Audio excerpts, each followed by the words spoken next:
Good morning and welcome to the 18th, I think, free webinar Friday with me, Chris Dan of Market Your Clinic Online.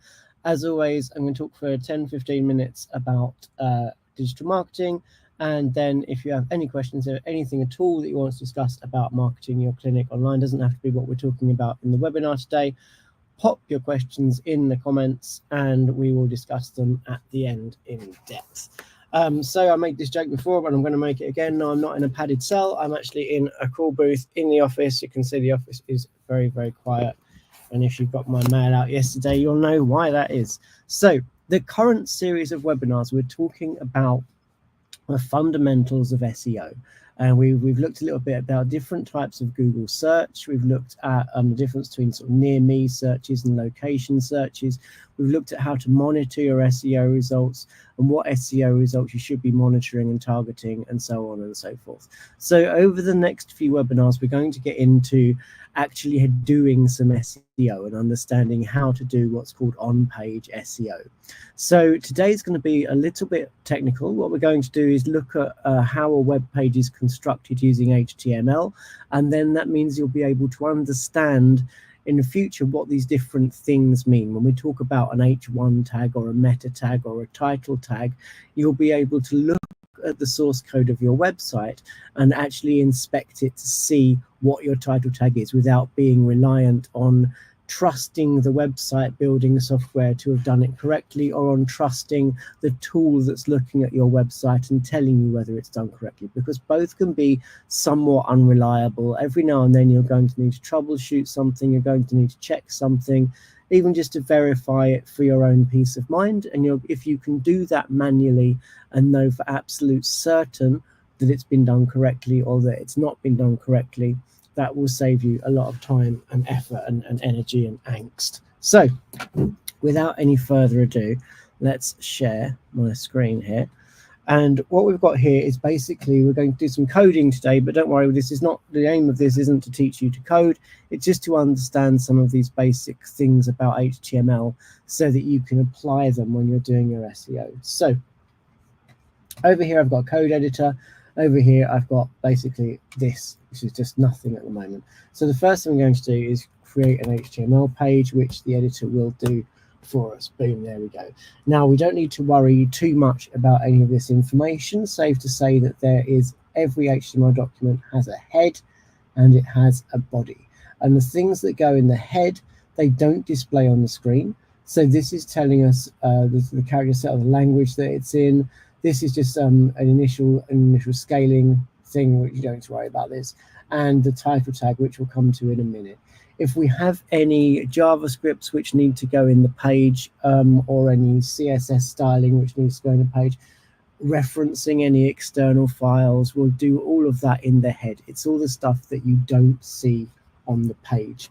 So if I save that and refresh this page, for the moment, it looks exactly the same because there's nothing in my body. But you might have noticed that this has changed to, this has changed to document. Now, this is the title tag. And whatever we put in the title tag, get a hearing test. Hearing tests in London. That will appear in that browser tab. There we go. And that is one of the most important SEO things on the page. Now, if you're already thinking, okay, Chris, that's great, but how do I see if that's done on my own website? I don't have access to a code editor. Well, you can do this for any website in two different ways. So I'm just going to go, let's look at the BBC News. Here we go. And if I want to know, I mean, I can see the title tag up there. But if I wanted to know what it was, the best way to do, go to view page source, and you can do this for any HTML tag. And then what I'm going to do is just do a search for title.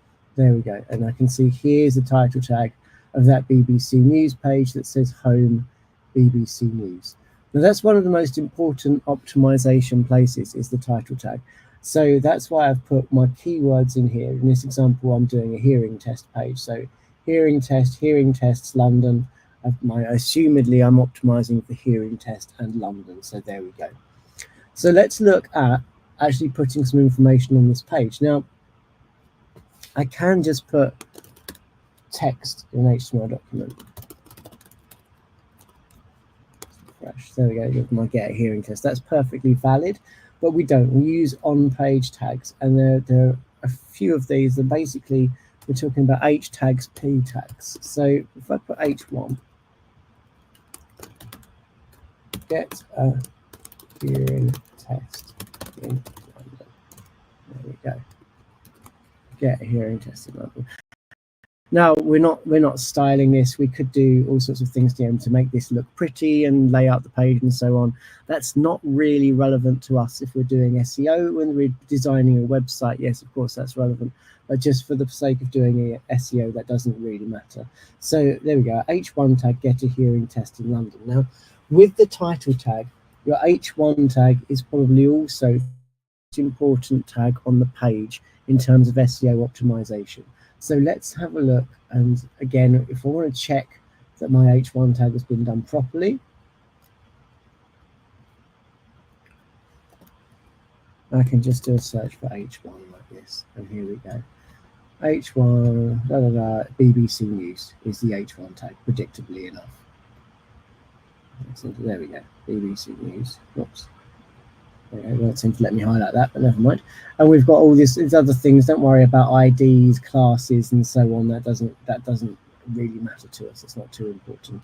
The important thing with the H1 tag, and we'll talk about tags a bit more next week, is that there should always be one and only one H1 tag on the page.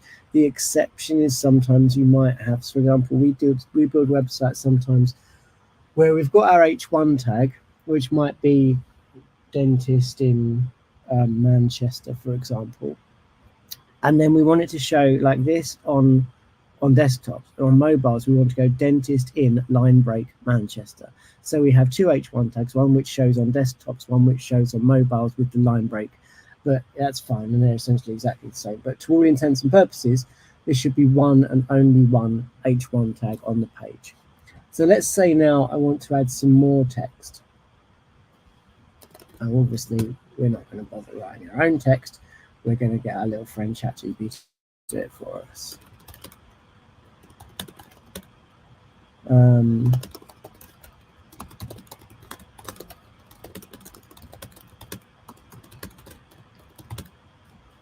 Hearing test.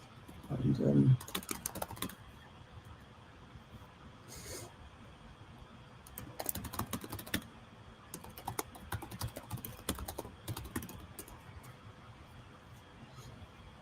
just a word while ChatGPT is doing that. By all means, do use ChatGPT. We use ChatGPT, but don't just do what I'm about to do now, which is copy paste it in unedited. Use it as a starting point. Don't rely on it to do stuff for you. So the next thing, I've got 3 subheadings here. Benefits of a hearing test in London. Very nice, ChatGPT. Thank you. You've included my keywords in there. That's really, really good. That's fantastic. So what I'm going to do now, these subheadings are going to be H2. Discover the benefits of the hearing test in London. H2s, we can have as many H2s on the page as we want. And H2 basically is a subheading. If you think of H2 as a subheading, H3 would be a subheading, H4 would be a subheading. So you might have one H1 tag, we should have one H1 tag. Then you might have maybe 5 different sections, each with an H2. And then you might, within one of those H2s, you might have 3 other subheadings, subheadings. They'd be H3 and so on. That's the hierarchy of how this works. So then the other tag we're going to use here is a P tag. P just means paragraph text. So it's the least important, if you like, of these different tags in terms of SEO. So Google's going to look at your page and it's going to say, okay, what's the title tag? What's the H1 tag? That's what this page is all about. That's the things I'm going to consider this page most relevant for. Okay. Then it's going to look down the H2 tags and say, okay, what are the subheadings of this page? And if they're also well optimized with your keywords, then it's going to say, okay, right, all the subsections are also about hearing test in London or whatever else it happens to be. So this page is even more about hearing test in London. But there's a hierarchy of these tags. So the most important ones being title, H1, and then H2 and so on, and then your body text. So we've put some text in there. Let's save that and refresh this page. There we go.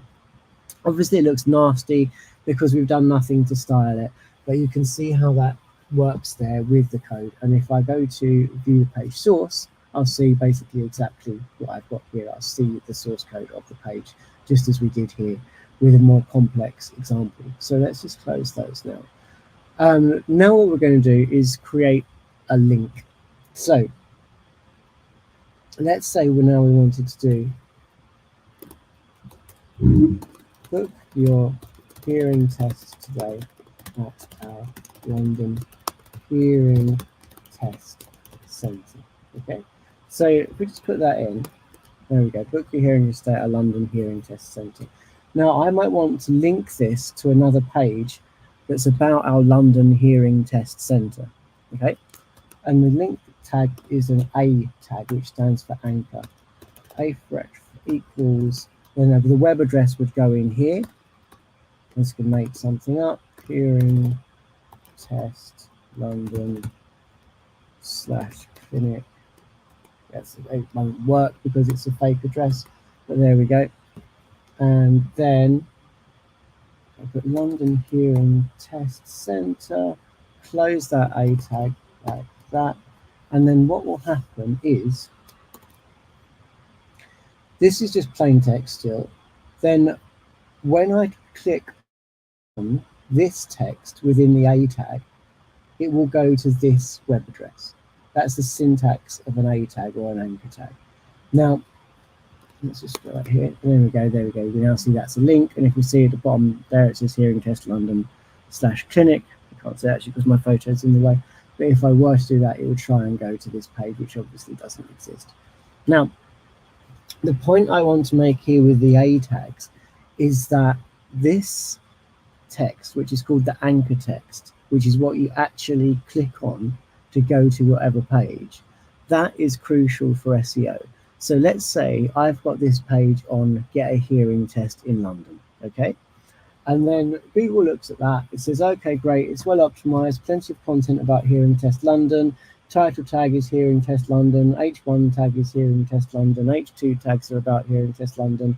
Jolly good, that's fantastic. That page is about Hearing Test London, okay? So far, so good.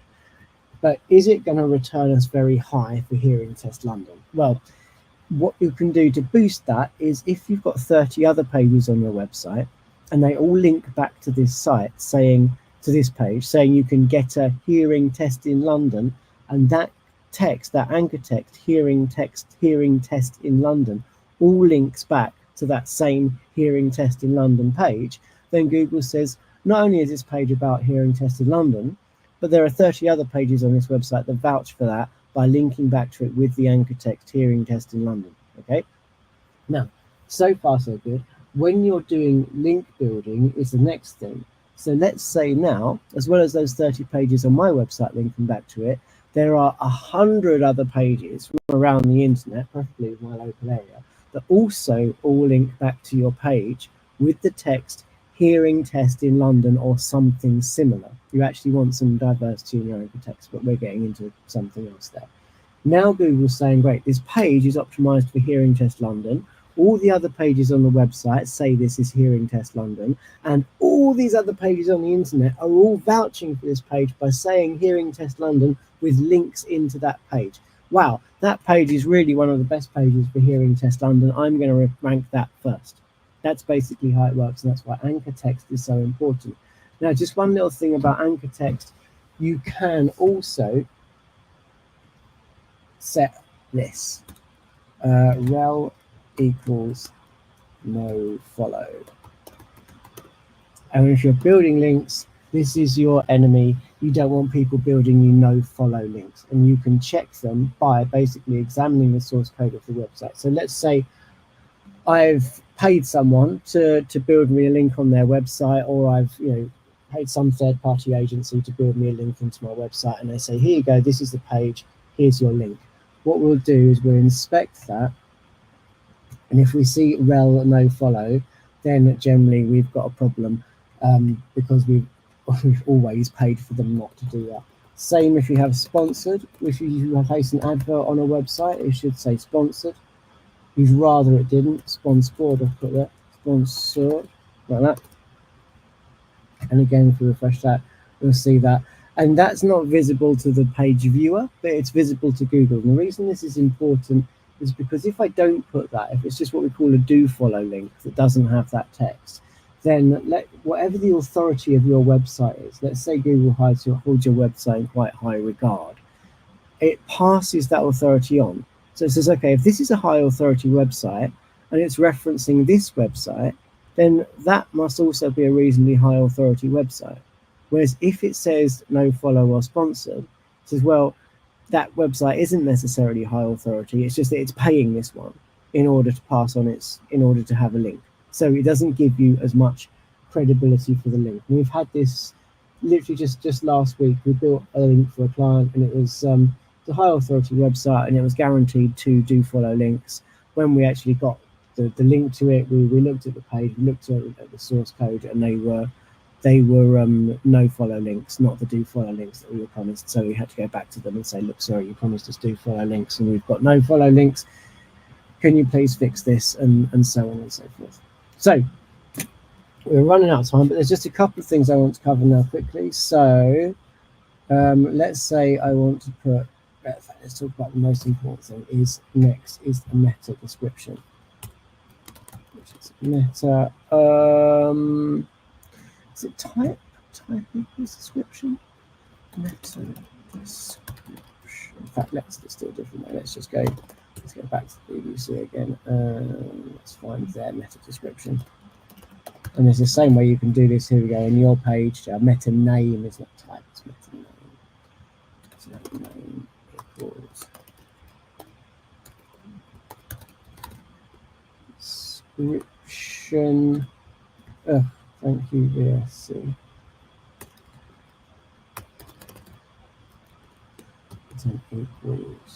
Equals. Now there we can put in a description of our page for search engines. And if I search for something, like Syringe of London, let's say, then the title tag appears here, right? The meta tag, what we're about to do, appears here. So this appears in search results, but also it just tells the browser, tells Google, tells the internet what this page is actually about. So here I'm going to put hearing tests in London at our London Hearing Test Centre. Book now from, I don't know, I'm not doing hearing test costs. Book now from £99. There we go. So that doesn't appear at all on my web page. It looks exactly the same, but here if I refresh this, there we can see there's that meta description, and that's always a good thing that you can check on your website. Let's have a look. There we go. There's the BBC one, 14-day weather forecast for Waterloo and so on. So that's a meta tag. One very last one then is putting an image on the page, and I just want to show you something. So you get different things that will test your website, and sometimes they come up and say a meta tag is missing, or there's something wrong with it, and you go, no, it's not, because your website builder says I've done a meta tag, but then your website builder might just say meta, and it's got a box that says meta, and you think, well, is that meta description, or is that meta keywords which are deprecated and pointless? I have no way of knowing what it means. And the only way to really figure this out sometimes is to go directly to the source code like we've just done there, and look for yourself and see what is the meta description on this page. Has it been set correctly or not? Is the tool wrong? Is the website builder wrong? Where's the problem? Is there a problem? And it's only by doing it, sort of going right to the source and the horse's mouth like that, that you can do that. So one last one then.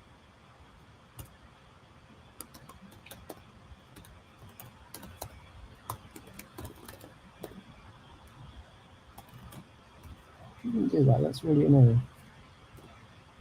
I think this file is called just hearing test JPEG. Let's see what happens if I try and do that, if I get a broken link. Ah, there we go. So there's someone having a hearing test, which we might well put that line a bit further up. Maybe put it up here or something. There we go. Now, there's just one thing that I want to talk to you about with image tags, and that is what's called the alt description, or what's typically called the alt tag, which is a bit of a misnomer because it's not a tag, it's a parameter or a property or something. I can't remember exactly what. There we go, alt equals, right?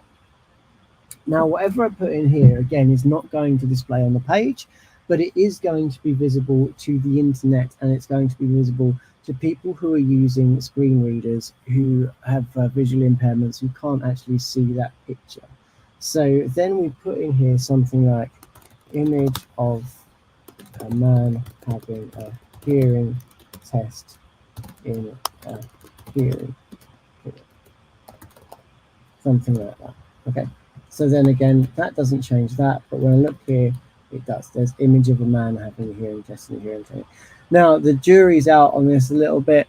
Make sure you do use alt tags. They are important, but whether you should overly SEO them, jury's out. What you don't want to be doing, people with visual impairments do complain about this, that they're trying to use a screen reader to look at a web page, and the alt tag is like, instead of describing the image, it's like hearing test London, best hearing test in London, cheapest hearing test in London, book now, instead of being man in a hearing clinic being given a hearing test by a woman who's putting a thing in his ear to measure his hearing, which is what you want to hear. But some people say they have more of an SEO value if you put keywords in. Some people say they don't.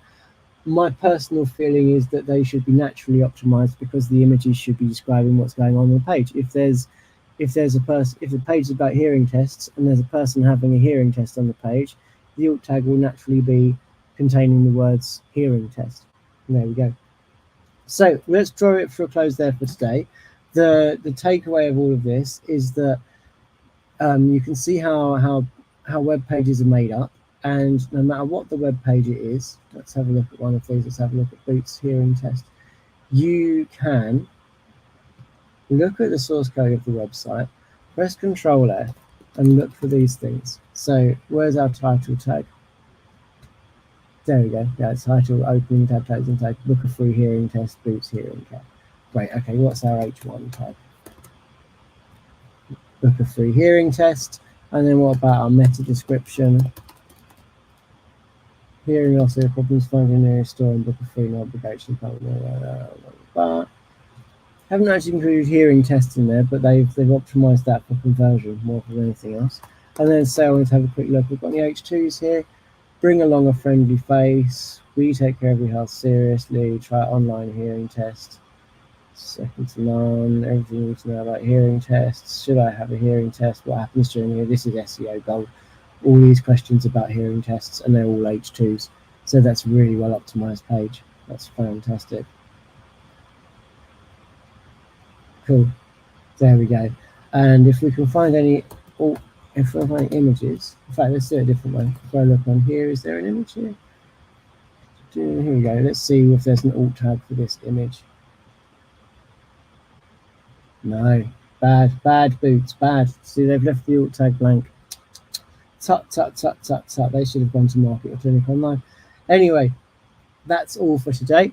I'll stop sharing now. I hope you found that useful.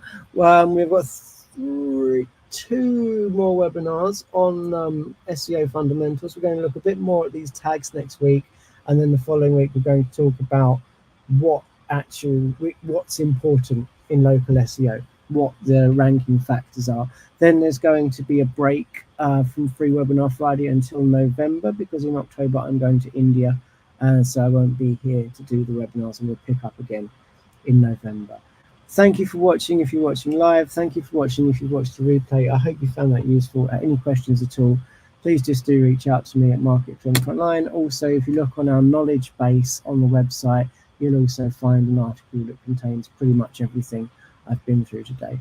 So enjoy the rest of your day, whether you're watching live or you're watching the replay, and I hope to see you next week for next week's Free Webinar Friday.